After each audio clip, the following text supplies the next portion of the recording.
Well, let's jump right into our study together this morning. Vince mentioned just before that last song the stress that having a spotlight on us sometimes causes. How many of you enjoy having eyes on you? Do you do well under the stress or the pressure of knowing people are watching? Some do, right? Weirdos. I'm sure you're good people, but there are some that thrive when all eyes are on them, and then there are lots of us who tend to shrink back when that pressure comes. We don't want people looking at us. I've had, over the years, married couples that will talk in their premarital counseling sessions. The thing they're most nervous about the day of their wedding is knowing that everyone will be looking at them. Isn't that interesting?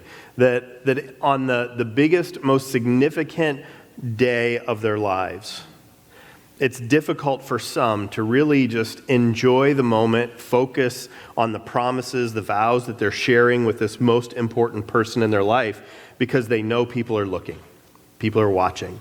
And for a lot of people, that's how life operates. They get very stressed and anxious when they know people are watching them. This morning, as we continue this series that looks at all of the challenges that Jesus had to overcome, there is one that maybe doesn't seem as challenging as the others, but it in so many ways is a subtle and sneaky adversary. And that is the challenge of public opinion.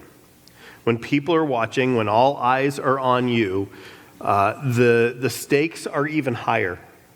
And we know as we read through the New Testament that as Jesus' ministry continued, more and more often, there were people watching him, just waiting for him to screw up. Just waiting for there to be some stumble in his character or in what he said, his interpretation of the scriptures, his behavior, and they were just waiting to pounce as soon as that moment arrived. So how did Jesus handle public opinion? How did he handle it when all eyes were on him? That's what we want to look at this morning. And we'll start at a place that I mentioned briefly last week. In Matthew chapter 16, there is this account of Jesus kind of taking, we'll say, a spiritual retreat, if you will, with the disciples. He walks away from the crowds for a few days, and he asks his disciples to go with him to this place called Caesarea Philippi. Now, Caesarea Philippi was a significant location in the Roman world because it was a place of pagan worship. It was a ritual site where people from just all over the region would come to worship really whatever God they thought would help them in the moment. And at Caesarea Philippi, there is a cliff face, and within the face of the cliff, there are little niches kind of hollowed out, carved out of the rock. And in those niches, you will find all types of pagan deities, of idols. Now, most of them are gone today, but in Jesus' day, this backdrop, if you will, would have been just a kind of a painting, an image of the religions of the world. In fact, there was a cave at Caesarea Philippi, you can still see it today, where people would come and they believed that this cave was the mouth of hell itself, the gate of hell.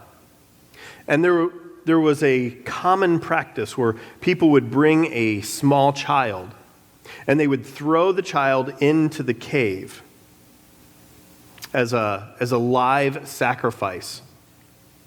And they would, after throwing the child into the cave, they would run to the river that came out of the rocks. There was a natural spring there. And they would look in the river. And if the river had blood flowing through it, they believed that their sacrifice had been accepted and the gods would be appeased. But if there was no blood in the river, the sacrifice was believed to have been rejected, and they would find another child. and sacrifice it into the cave. This is a strange place, don't you think? For Jesus to take his disciples on a spiritual retreat.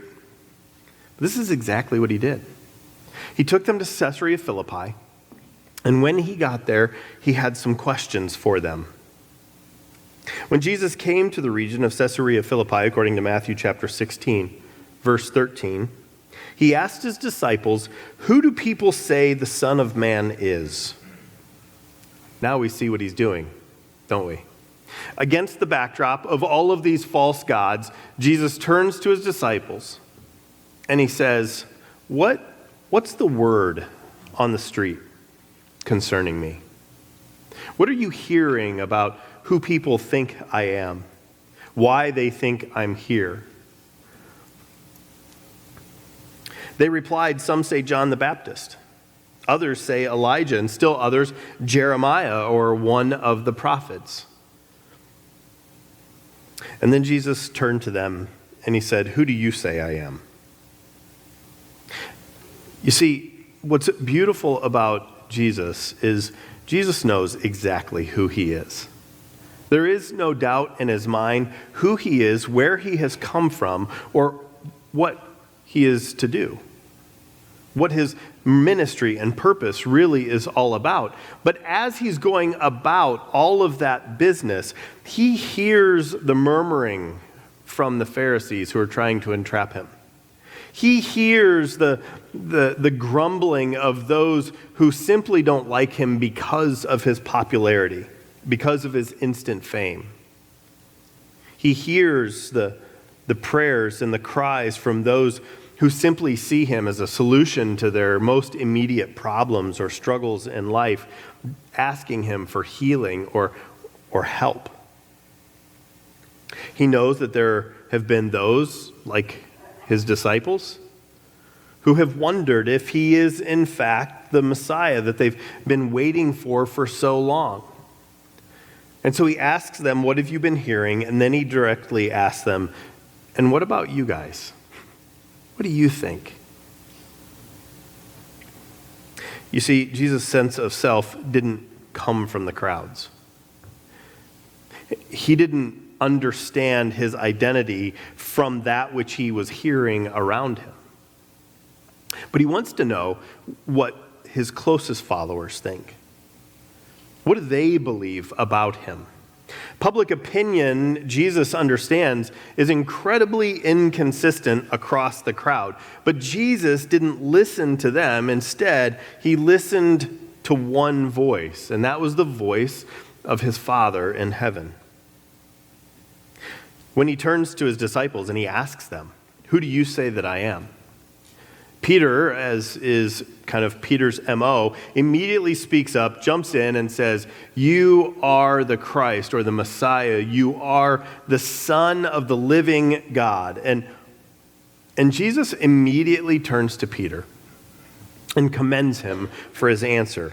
In verse 17, Jesus replied, "Blessed are you, Simon, son of Jonah, for this was not revealed to you by flesh and blood."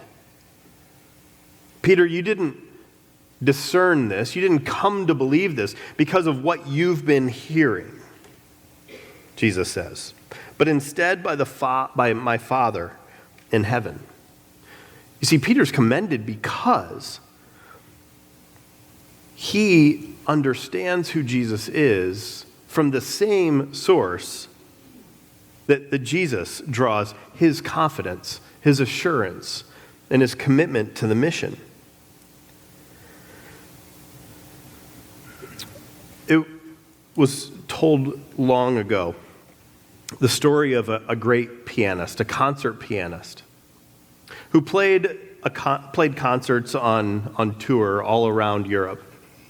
And one evening, he had another recital, another concert, and he went out and he played. Now, this particular night, everything seemed to just fall into place as it should. Most concerts, there'd be a small hiccup or a mess up. He'd hit a wrong note here or there, but most people in the room wouldn't hear it. But on this particular night, he felt like he had done almost everything right, almost everything perfectly according to his training and his practice. He felt like it was probably the most beautiful evening he had ever played.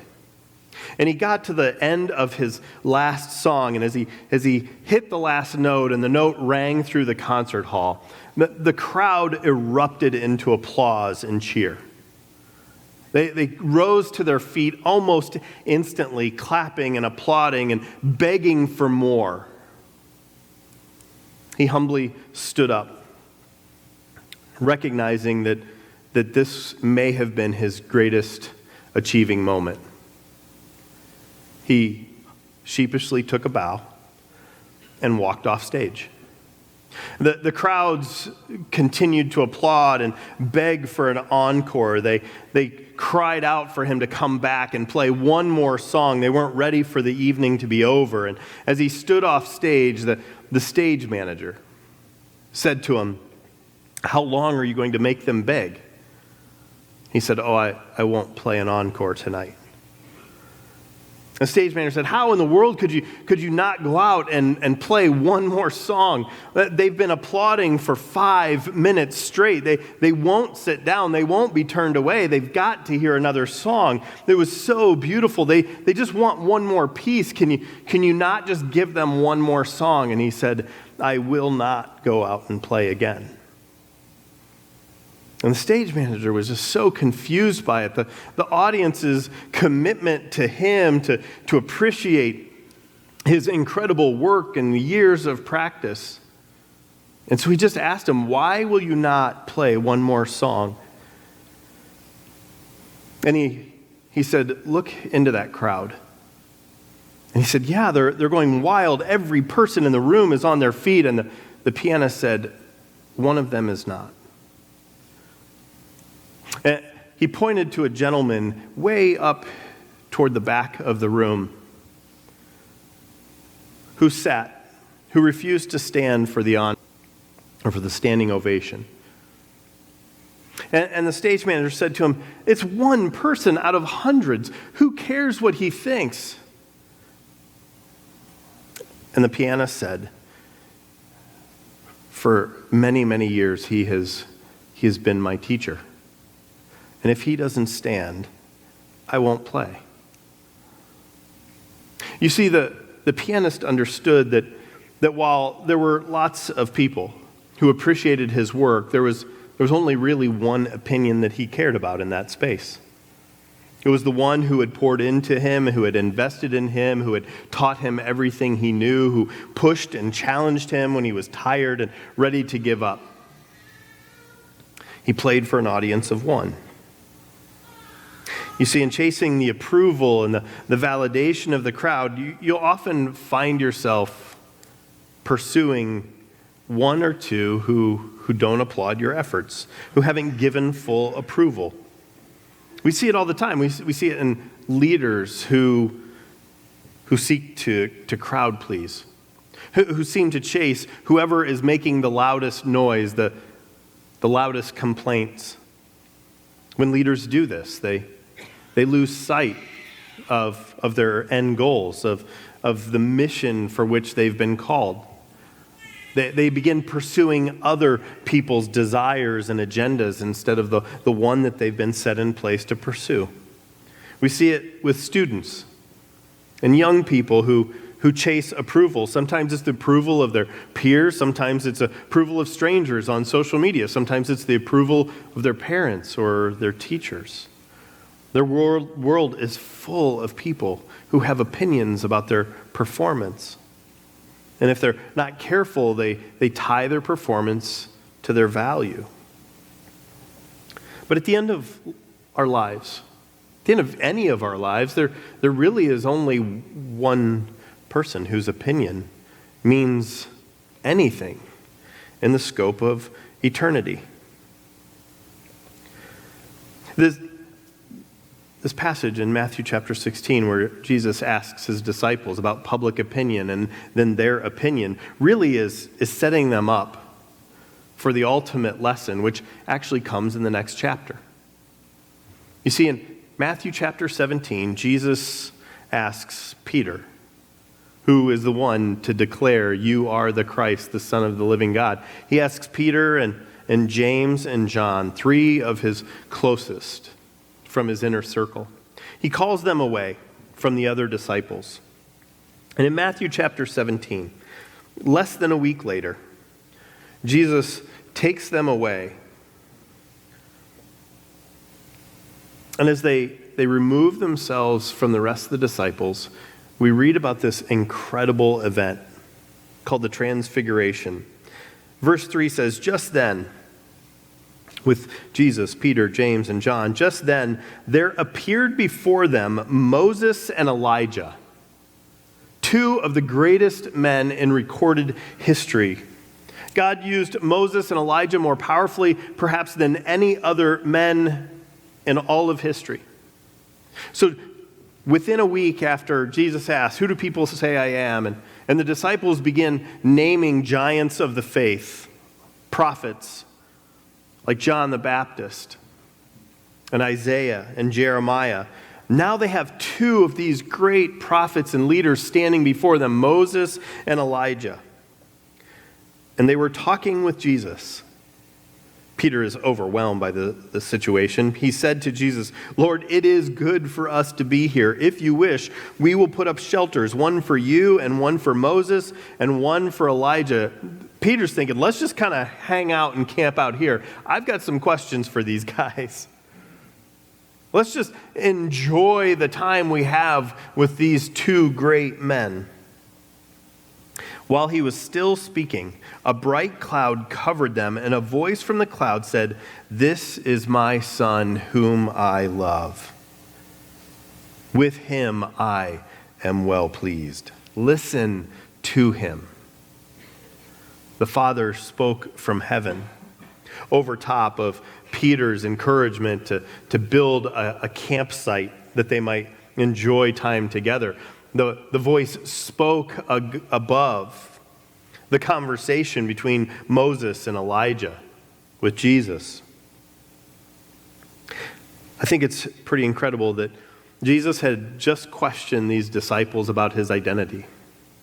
Several great heroes of the faith had been mentioned, but at the Transfiguration, they come face to face with two of them who had been gone for thousands of years.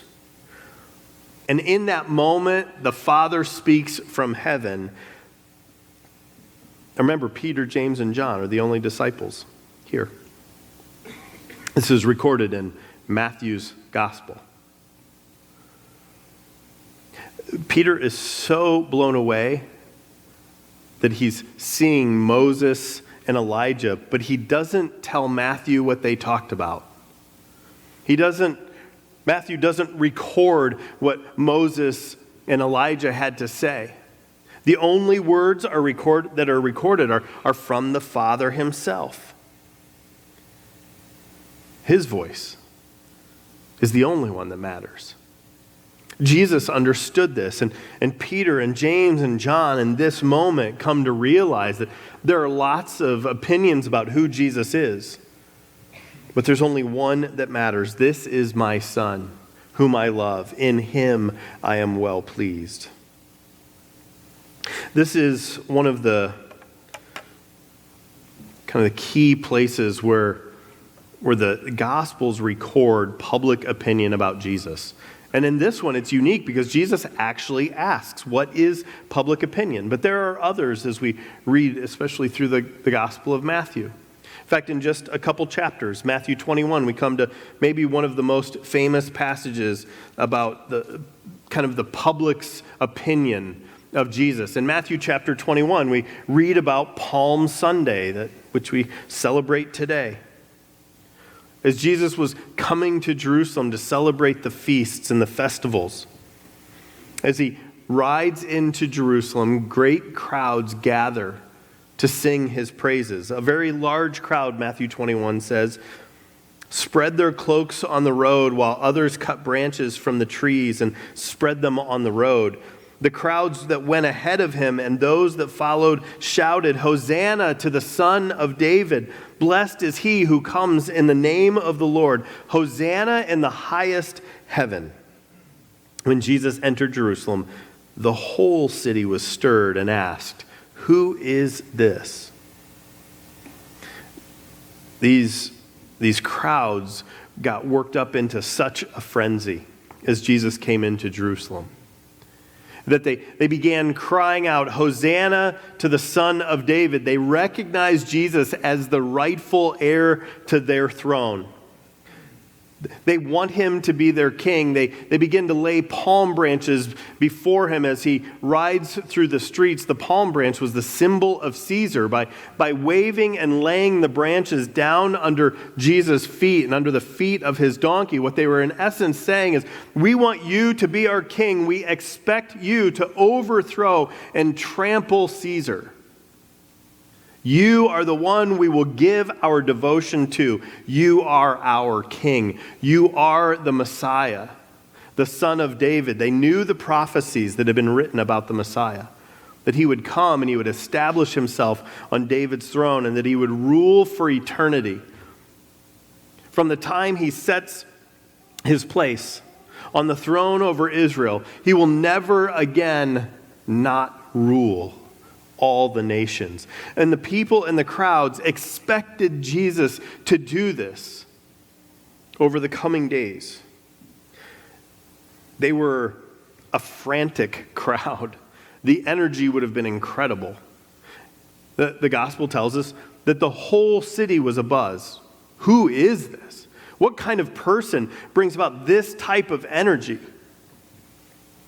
You see, Jesus also understood that public opinion is pretty impulsive.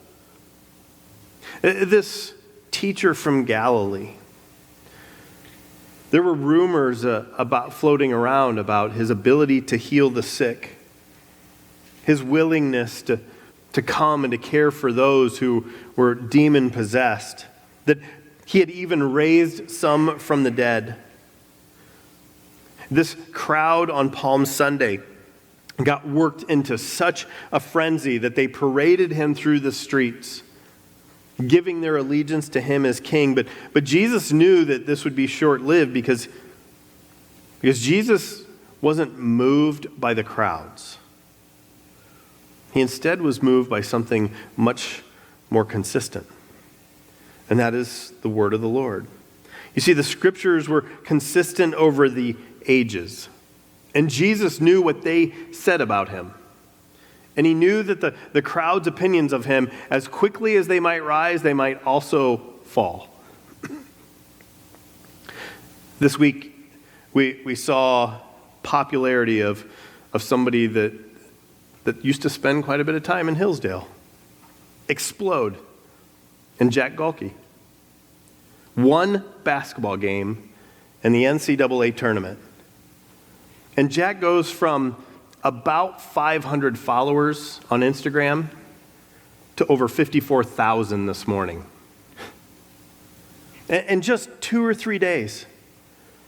He goes from some kid who played basketball at Hillsdale College and then went to Oakland, school that had never won a game in the NCAA tournament, to being interviewed on ESPN and CBS Sports and doing commercials. And in 3 days, can you imagine how much his head must be swimming these days? But we also know that popularity rises and falls pretty quickly. Already there are those who are looking for opportunity to cut his legs out from under him in the public market. There are those that felt the same way about Jesus. He had risen to popularity, and there were those who sought his demise. 1 week after these crowds sing his praises, offer their allegiance, cry out that he is in fact their king that they've been waiting for thousands of years, just 1 week later, in Matthew chapter 27, verse 20, we read, "But the chief priests and the elders persuaded the crowd to ask for Barabbas and to have Jesus executed." 1 week. 1 week he's king. The next week he's being publicly executed at the request of the crowds.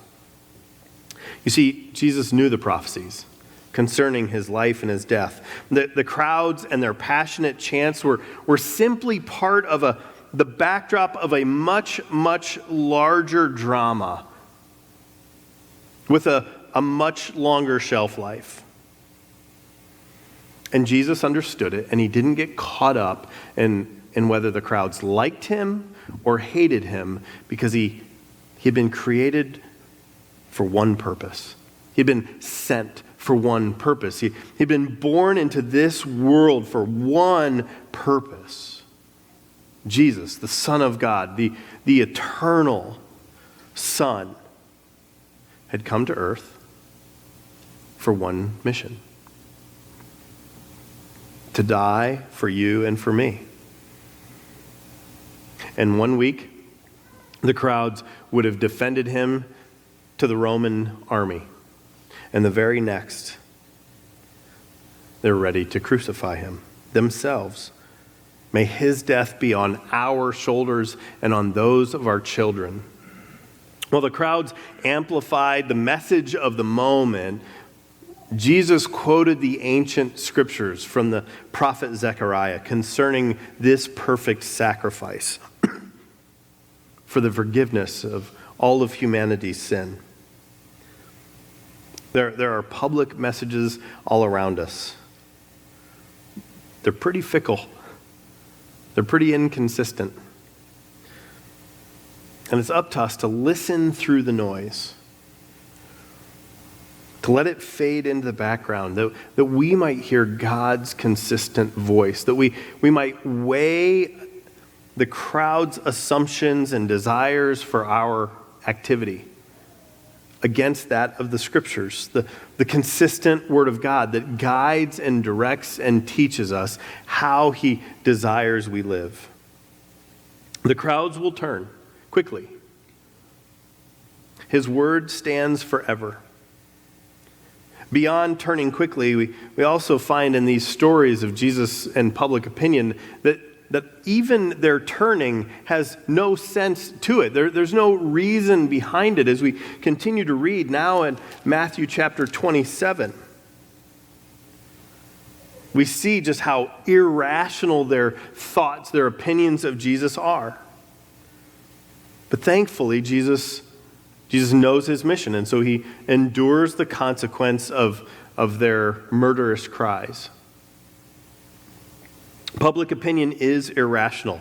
It doesn't need a reason. It doesn't need to make sense. Voices rally around this kind of mob mentality. Jesus endured its consequence in faithful obedience. Before Pilate, starting with verse 21 of chapter 27, Pilate asked the crowd, "Which of the two do you want me to release to you?" asked the governor. Barabbas, who is an insurrectionist, who had murdered several people. He had been found guilty. Everyone knew who Barabbas was. Or Jesus, the teacher from Galilee. Barabbas, they answered. "What shall I do then with Jesus, who is called the Messiah?" You can see Pilate's trying to weigh these two against one another. Barabbas, the murderer, or Jesus, the one that many of you just a week ago called Messiah, the one who is your king. Which one do you want me to release to you?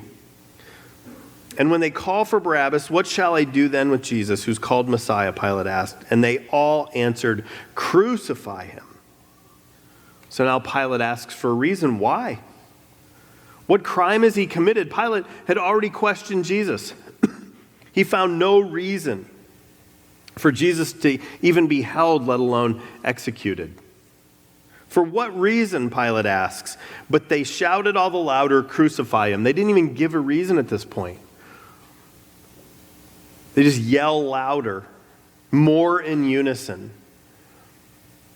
"We just want him gone. Crucify him," they called.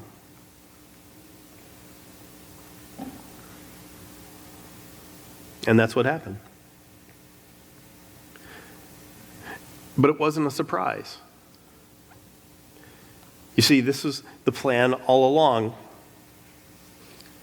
Later in Acts chapter 8, we read of a gentleman, an Ethiopian, who's reading the Old Testament from the prophet Isaiah, written long before Jesus was alive. And from Isaiah, the Ethiopian is reading this, wondering what has just happened in Jerusalem with Jesus. Isaiah had said, "He was despised and rejected by mankind, a man of suffering and familiar with pain. Like one from whom people hide their faces, he was despised, and we held him in low esteem. Surely he took up our pain and bore our suffering, yet we considered him punished by God, stricken by him, and afflicted. But he was pierced for our transgressions. He was crushed for our iniquities. The punishment that brought us peace was on him, and by his wounds we are healed. We all, like sheep, have gone astray. Each of us has turned to his own way, and the Lord has laid on him the iniquity of us all. He was oppressed and afflicted, yet he did not open his mouth. He was led like a lamb to the slaughter, and as a sheep before its shears is silent, so he did not open his mouth. By oppression and judgment he was taken away. Yet who of his generation protested? For he was cut off from the land of the living. For the transgression of my people he was punished."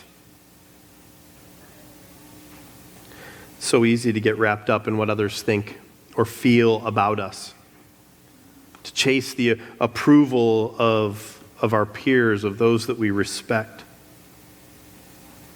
But in Matthew chapters 16 through 27, we can't help but come face to face with the fact that Jesus' disciples saw him as Messiah. Judas just saw Jesus as a commodity. The religious leaders saw Jesus as a threat. The guards simply saw him as a prisoner. Pilate saw him as a public problem. Herod saw him as a spectacle. Mary stood at the foot of the cross, watching him as her son. And at the end of the day, the crowds didn't know what to make of him. And so he pressed on. Quite frankly, none of their opinions mattered. He was going to do what he had been sent to do. He would overcome public opinion. He was the Son of God. He would be crucified in our place, in my place, that I might be welcomed into eternity in God's presence. Because he wouldn't be dissuaded.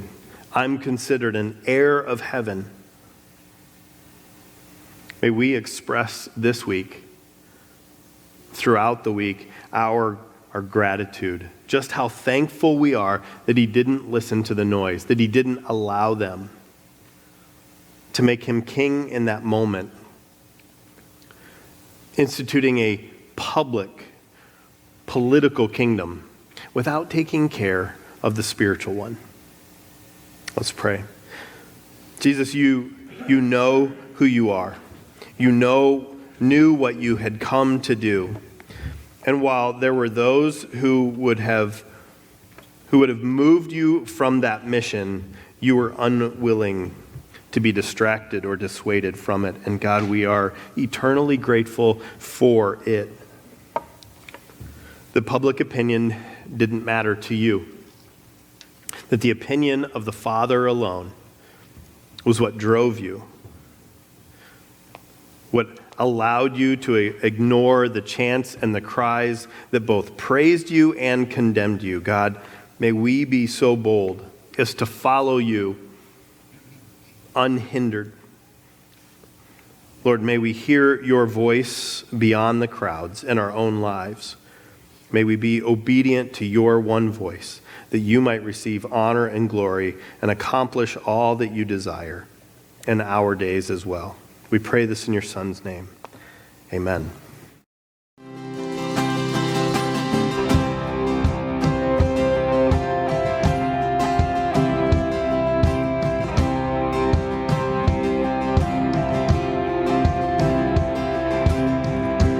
Remember those walls that we called sin and shame? They were like prisons that we couldn't escape. But he came and he died and he rose. Those walls are rubble now. Come on. Remember those giants we called death and grave? They were like mountains that stood in our way. But he came and he died and he rose. Those giants are dead now.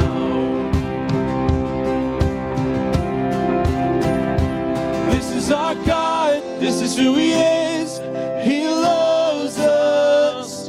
This is our God, this is what he does. He saves us. He bore the cross, beat the grave. Let heaven and earth proclaim. This is our God, King Jesus.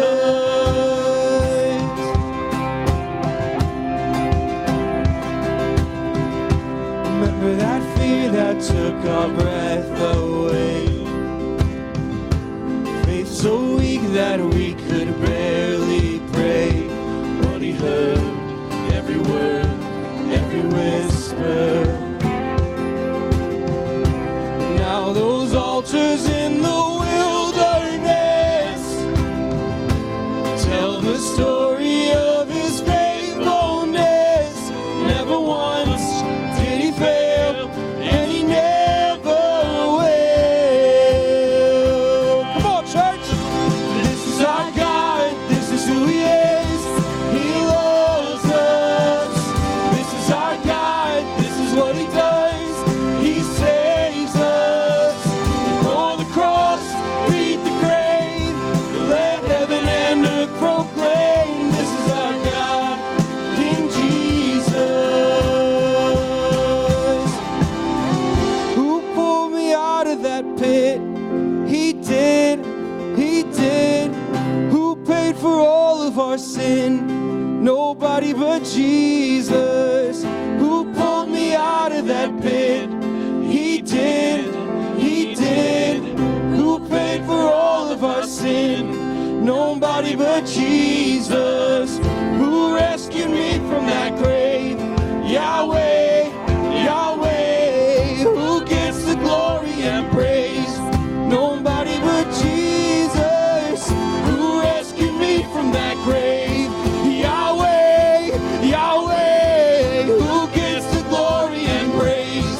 Nobody but him. This is our God. This is who he is. He loves us. This is our God. This is what he does. He saves us. For the cross, beat the grave. Let heaven and earth proclaim. This is our God, King Jesus. For the cross, beat the grave. Let heaven and earth proclaim. This is our God, King Jesus.